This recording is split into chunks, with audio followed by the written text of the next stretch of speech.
Estamos a um ano da eleição de 2020, eleições municipais. O primeiro turno será realizado no dia 4 de outubro de 2020 e o segundo turno em 25 de outubro do mesmo ano.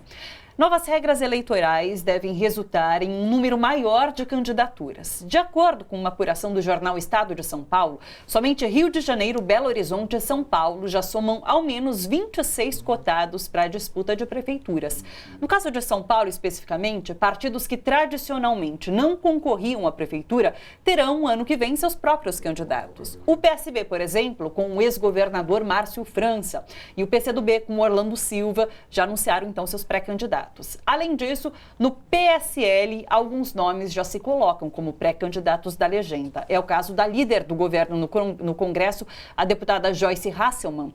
No entanto, tudo pode mudar com o possível desembarque de Jair Bolsonaro do partido, que, aliás, já anunciou inclusive certa preferência por José Luiz da Atena, que é do DEM. É sobre esse cenário político no contexto de eleições municipais a nossa conversa aqui no estúdio hoje. Estamos com o cientista político Alberto Carlos Almeida, autor dos livros A Cabeça do Brasileiro e A Cabeça do Eleitor, e Kleber Carrilho, cientista social, professor dos cursos de pós-graduação em Marketing Político e Propaganda Eleitoral e Gestão de Comunicação e Marketing da Escola de Comunicações e Artes da USP. Sejam muito bem-vindos, pessoal. Feliz Dia dos Professores para os dois. Obrigado pelo convite, obrigado pelo Dia dos Professores. Realmente uma data importante para estar aqui. Como disse nosso telespectador, nosso internauta, é um dia para a gente pensar sobre a importância desses profissionais na formação de toda a nossa sociedade. Bom, vamos para a eleição municipal, então. São Paulo, o que esperar em relação a essa disputa de forças políticas? Bom, vamos com o Carlos Alberto. Eu acho que é importante um comentário que você fez, né? Por que vai ter mais candidato esse ano do que nos anos anteriores? Porque Sim. Mudou a lei eleitoral. Sim. A lei eleitoral proíbe a coligação para o voto proporcional para o voto de vereador. Então, os partidos estão avaliando que, sem coligação, eles vão precisar lançar candidatos a prefeito para puxar o voto de seus candidatos a vereador. Você deu o exemplo aí do PCdoB. Sim. O PCdoB tradicionalmente vinha coligado com o PT em diversas eleições. Então, isso sendo proibido agora, ele vai ter o seu próprio candidato, é o que está indicando aí, Sim. vai ter o seu próprio candidato para puxar uma nominata de vereadores.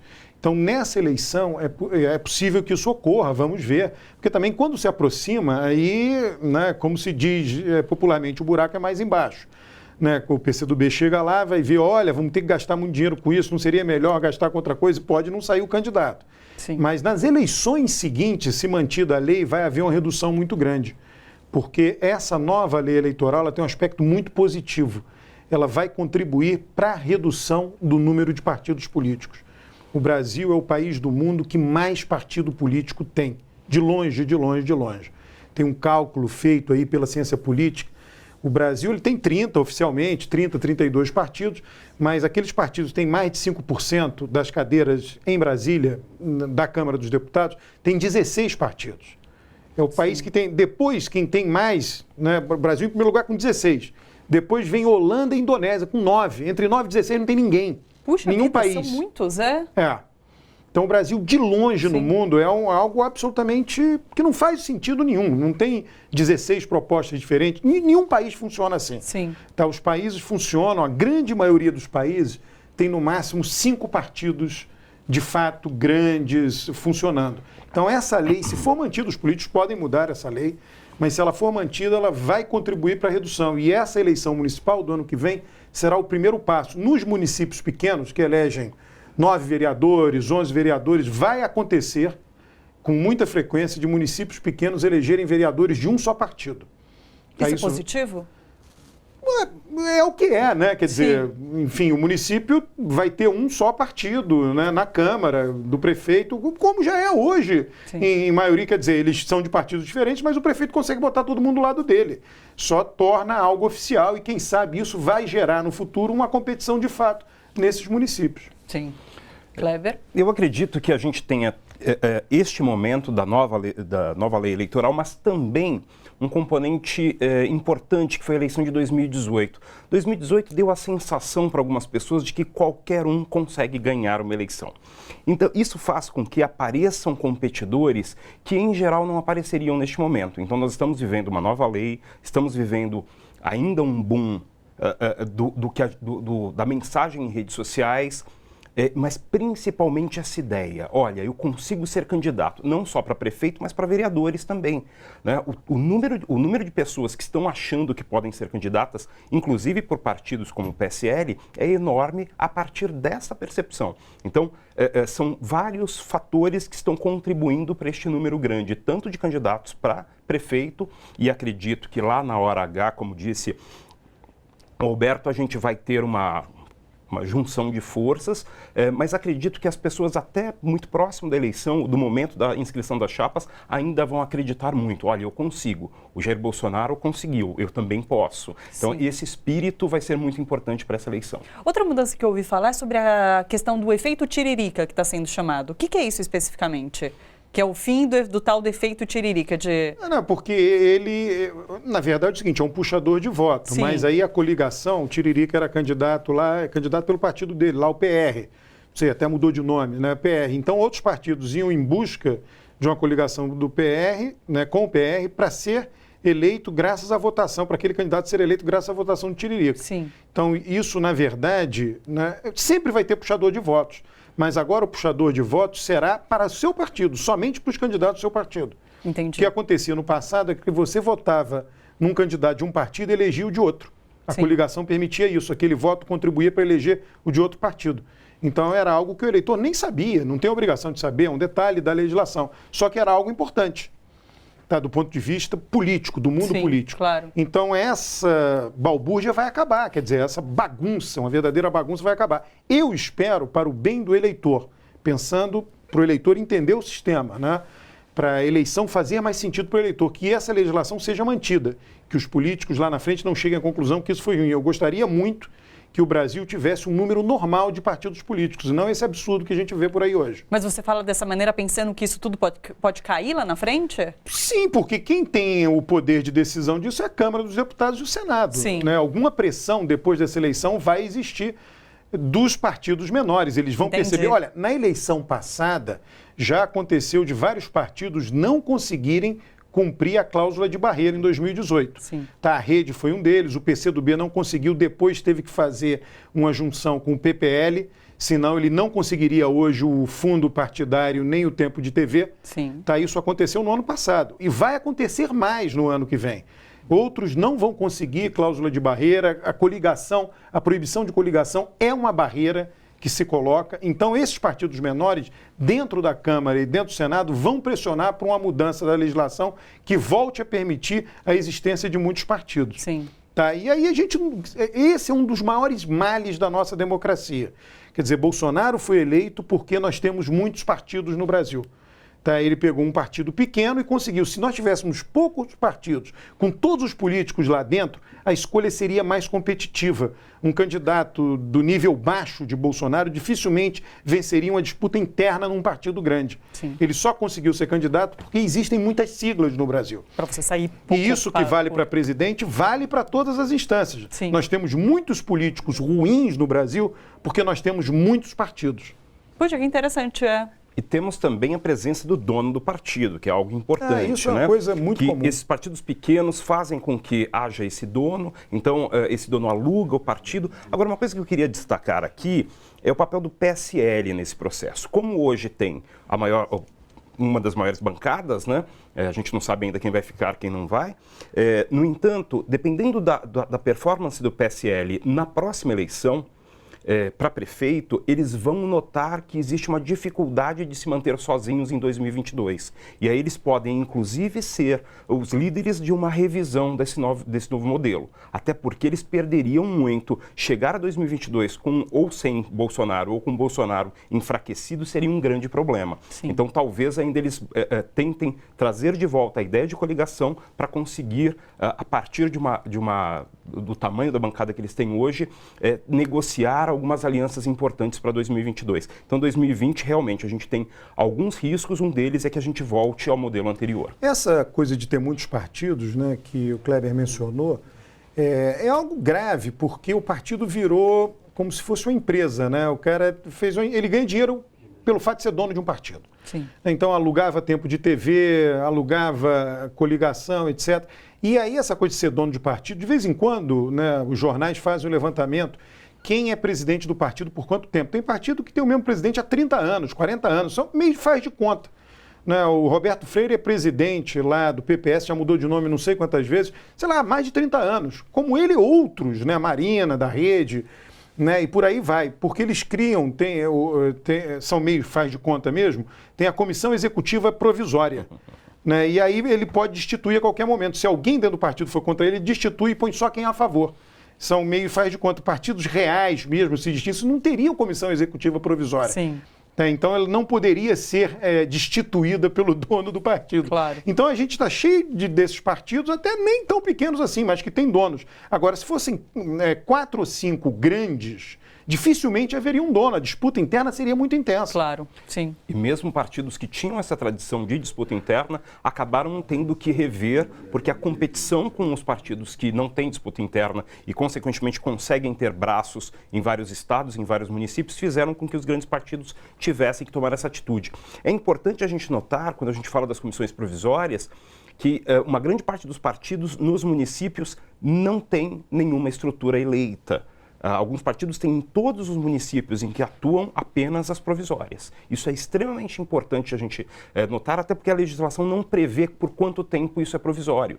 E então essa... provisório por 30 anos, 40 são anos. São feudos que tem um dono que recebe quase nominalmente a verba pública e distribui de acordo com o que deseja. Sem então, ter nenhuma este representatividade é um risco ali. muito complicado. Não tem, são coisas, é muito cacique para pouco índio, né? Então tem muito partido e poucos liderados, quando na verdade tinha que ser o contrário, né? Então não tem representatividade, eu tenho um partido para chamar de meu, cada um tem um partido para chamar de seu.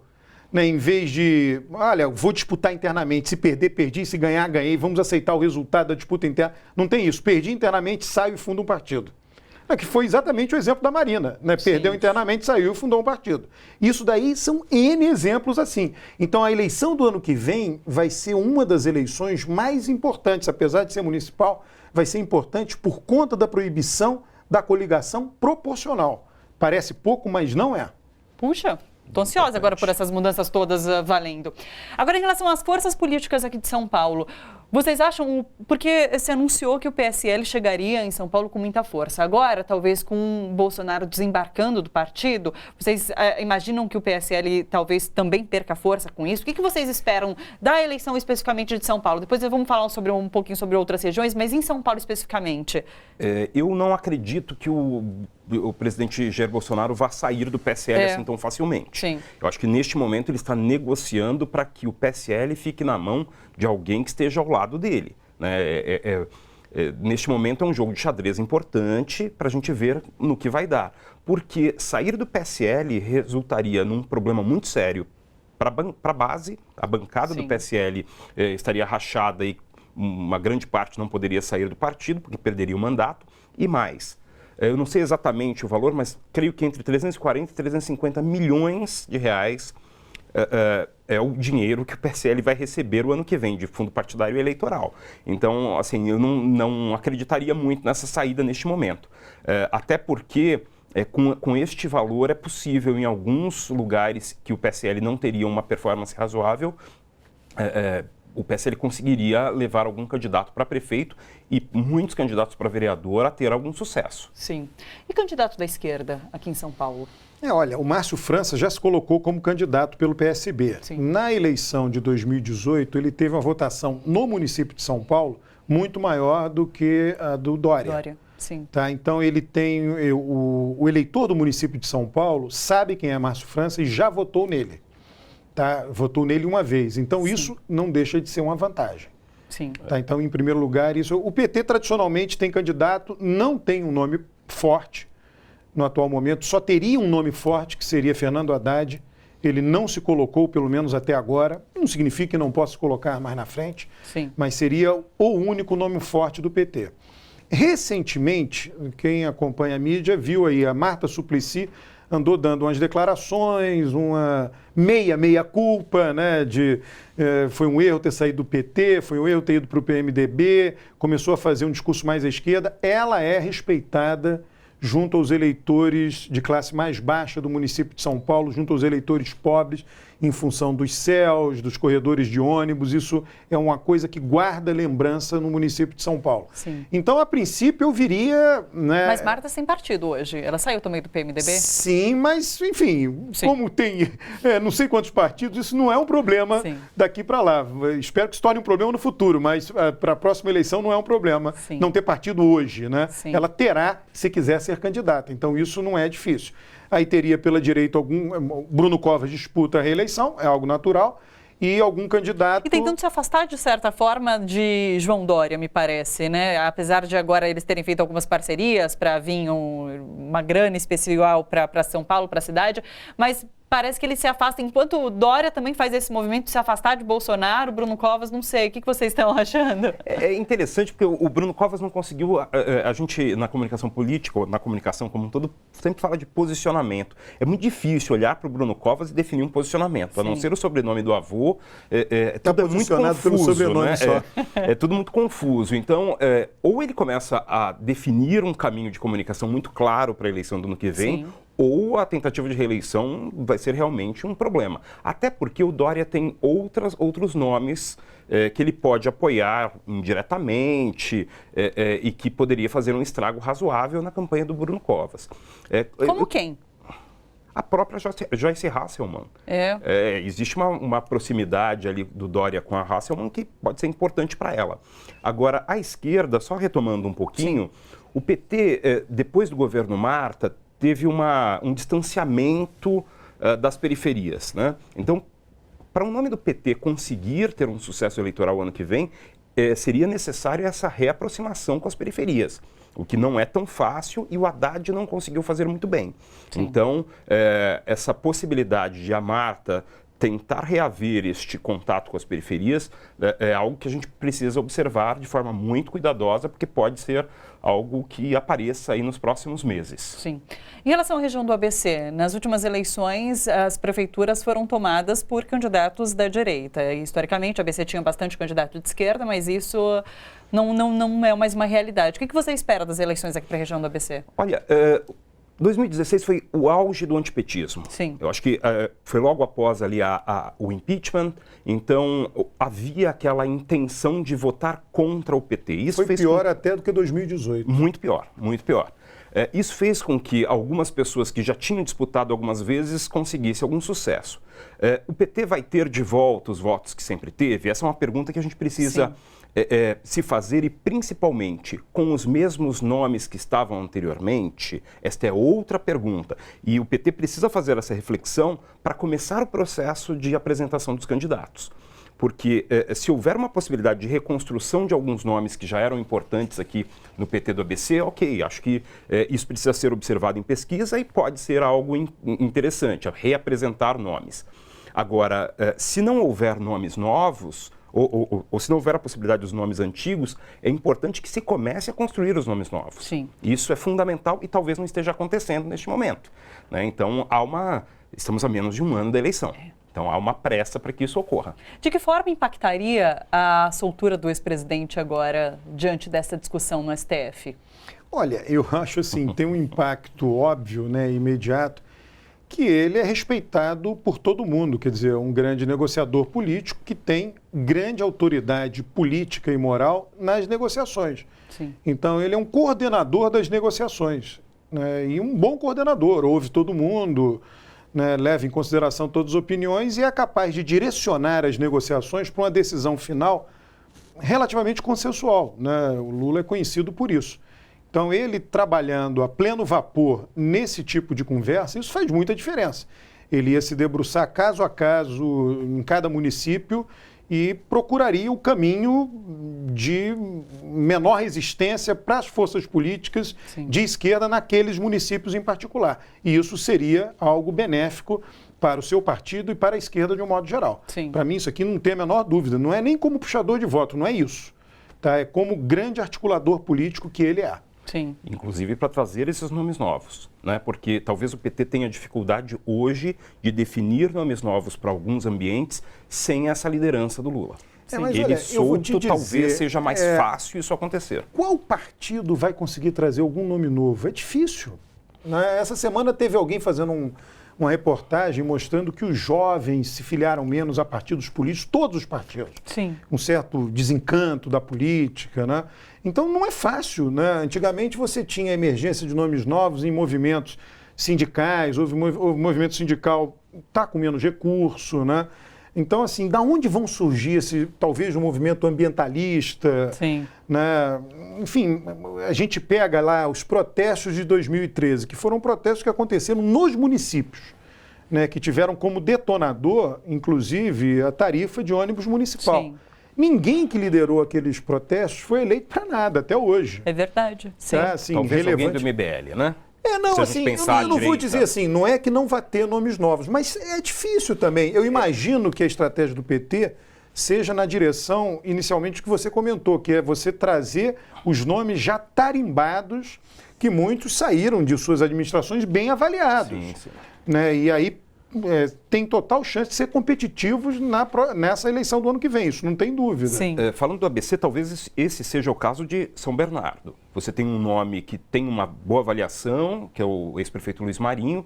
Agora, talvez nem todas as cidades do ABC a gente tenha essa realidade. Esse nome forte, Esse nome forte e alguém que já esteve na gestão e que tem uma aprovação popular. Então, por isso esses ser nomes alguém novos que tenha sejam saído necessários, né? bem aprovado. Bem avaliado, né? claro. Vou fazer uma pausa rapidinho, a gente continua nesse assunto, vamos colocar mais uma pessoa nessa conversa. A gente fala agora com a doutora em Sociologia, especialista em Teoria Marxista e Estudos Feministas, a Sabrina Fernandes, dona do canal Tese 11 no YouTube, onde ela fala justamente sobre esses temas. Oi, Sabrina, seja muito bem-vinda aqui no Bom para Todos. Oi, Thalita, boa tarde, como é que vocês estão? Muito bem, seja bem-vinda. E assim, na verdade, você fala no seu canal sobre esses temas e de uma maneira bastante voltada para a formação política. Eu queria saber por que você escolheu fazer isso e por que é tão importante. A gente está tendo uma conversa aqui, de fato, sobre eleições municipais e falando sobre essa questão de jovens tão afastados da política e por isso que talvez esses candidatos outsiders tenham maior relevância nesse momento. Qual é a importância de você falar sobre política numa rede social como o YouTube nesse momento? Eu acredito que a gente vive uma era no Brasil que é uma combinação entre despolitização e desamparo. Então as pessoas estão buscando um lugar para se encontrar, elas estão buscando referências, mas ao mesmo tempo a gente tem essa despolitização que acabou acumulando muito para o lado da extrema-direita, né? O MBL, ele cresce muito nesse ciclo. E a gente via que espaços como o YouTube eram espaços bastante negligenciados pela esquerda, às vezes por falta de contato, às vezes por próprio preconceito mesmo, e é importante estar tentando aumentar um pouquinho o alcance nesse espaço, mas a gente sabe das nossas limitações também. A gente está de frente com conglomerados midiáticos e vários desses canais da direita, eles têm muito dinheiro, muita estrutura, mas é importante estar ocupando ali e felizmente em 2 anos de canal tem crescido bastante. Você fala, inclusive, na verdade, você é autora do livro Sintomas Mórbidos, a encruzilhada da esquerda brasileira. A gente falava aqui também sobre candidatos da esquerda. O que você espera dessas eleições municipais em relação à esquerda nesse momento? Eu acredito que é muito importante a gente estar em 2019 já tentando pensar o que a gente vai apresentar para 2020. Muita gente espera o momento das eleições, especialmente quando é municipal, quando a gente está falando das cidades do interior, o pessoal não dá muita bola. Mas é muito importante que os candidatos de esquerda estejam presentes desde antes nas comunidades, mostrando o seu trabalho cotidiano, dando as caras, gerando laços de confiança, para que não tenha essa identificação que ficou muito comum durante essa crise de representação, em que você chega no espaço e eles olham para os candidatos e falam, é tudo igual. Então, se a gente isso vai fazer uma diferença, as pessoas vão reconhecer e isso vai ajudar, inclusive, a desmistificar aspectos sobre o movimento antipartido, né, a rejeição aos partidos. Sim. Você participa do Democracia em Colapso, que é esse grande seminário que começa hoje, organizado pela Boitempo, Sesc Pinheiros, e você vai participar amanhã, quinta-feira, na verdade, né? 17 de outubro, às 8 horas da noite, inclusive junto com o Rui Braga, que já esteve aqui no estúdio junto com a gente, e vocês vão debater a crise da democracia e o anticapitalismo no século XXI. Fala um pouquinho sobre esse tema. Eu acredito que é um tema muito importante, não somente porque tem a ver com o nome, com a pergunta do seminário, mas também um aspecto que eu tenho trazido com muita força. Eu acredito que é um momento para a gente estar radicalizando. Há uma tentativa nesse momento de falar que, olha, temos uma polarização na nossa sociedade, a extrema-direita tem ganhado, então é necessário moderar. Eu acredito que a nossa tática tem que ser contrária a isso. Quanto mais a gente radicalizar, mais a gente vai poder levar à raiz do problema e realmente estar apresentando as soluções que vão ser soluções perenes, que vão ser soluções sustentáveis e não coisas que podem ser tomadas da gente a partir de um golpe, a partir desse avanço da direita. Então, o anticapitalismo, ele precisa ser um eixo. Acabou a era da gente tentar negociar com aqueles que estão no poder no Brasil. A nossa burguesia nacional, ela é golpista. Então, o nosso ponto tem que ser realmente de ver como é que a gente tira o poder econômico desses locais e traz para o poder popular. De certa forma, não é um pouco que o próprio governo Bolsonaro aposta ao tentar polarizar tanto essas discussões? É uma situação muito ingrata, né, em que a gente vive, em que o governo Bolsonaro de extrema-direita, ele se elegeu. Lógico, tem fake news, tem todas essas artimanhas no meio do caminho, Caixa 2 e tudo mais, mas ele também se elegeu tentando trazer uma aparência antissistêmica. Quando essas pessoas estão desamparadas, quando a gente está num momento de crise econômica profunda, desemprego tão presente no cotidiano do Brasil, e aí a gente viu uma roupagem antissistêmica muito forte na direita, claro, uma roupagem falsa, porque não tem nada de antissistêmico, é aprofundamento, na verdade, o que a gente encontra é uma roupagem fascista ao redor de projetos burgueses já existentes na nossa sociedade, mais violentos, mais cruéis, só que com essa aparência do discurso. E aí a esquerda tem a oportunidade de trazer não somente o discurso radical, mas a prática radical, que é o que a gente vai ter como critério da verdade. Claro. Só para encerrar, Sabrina, eu vi que você publicou algumas opiniões no Twitter sobre a participação da Tabata Amaral ontem no Roda Viva. E ela se dizendo feminista, mas fazendo ali uma fala de que eu não sei se eu sou a favor do aborto, porque tem a questão da mulher, mas tem também a questão do feto. Como você avaliou isso tudo? A deputada representa um projeto que eu tenho denunciado há bastante tempo, tem um capítulo no livro que é totalmente dedicado a isso, que é o projeto... Espera um pouquinho. Espera aí que deu uma travada. Segura, Sabrina. Acho que não ouviu você. Acho que não. Oi. Ah, agora foi. Vamos de novo, tá, Sabrina? Deu uma travada total. Vamos sim. Então, a deputada Tabata Amaral, ela representa um projeto que eu me oponho, que é um projeto de pós-política, de normalização liberal dos opostos. Então, se tem essa polarização na sociedade, eles vêm com nem esquerda nem direita, só que a gente sabe que quem que ganha com isso? Quem já está no poder. Pessoas como Lehman, a burguesia que já está a postos, que tem uma roupagem um pouquinho mais progressista, mas a gente vê que nem tanto, né? Quando é um assunto tão caro para as mulheres, como a questão do aborto, como a questão dos direitos reprodutivos, é a hora que eles vão cambalear, porque eles não querem realmente peitar a sociedade nesse sentido. E aí a gente vê a importância de a gente estar diferenciando o feminismo do discurso vazio, o feminismo que seria só a igualdade de oportunidades entre homens e mulheres. Acho que agora... E tá lidando com o protagonismo e trans e levando essas pautas extremamente radicais para frente. Olha só, você que curte a TVT e quer contribuir com a gente para que a nossa programação chegue cada vez mais longe, se inscreva no nosso canal do YouTube /Rede TVT e torne-se membro. Ou então faça a sua contribuição em nosso Catarse. É só acessar catarse.me/TVT. A gente agradece.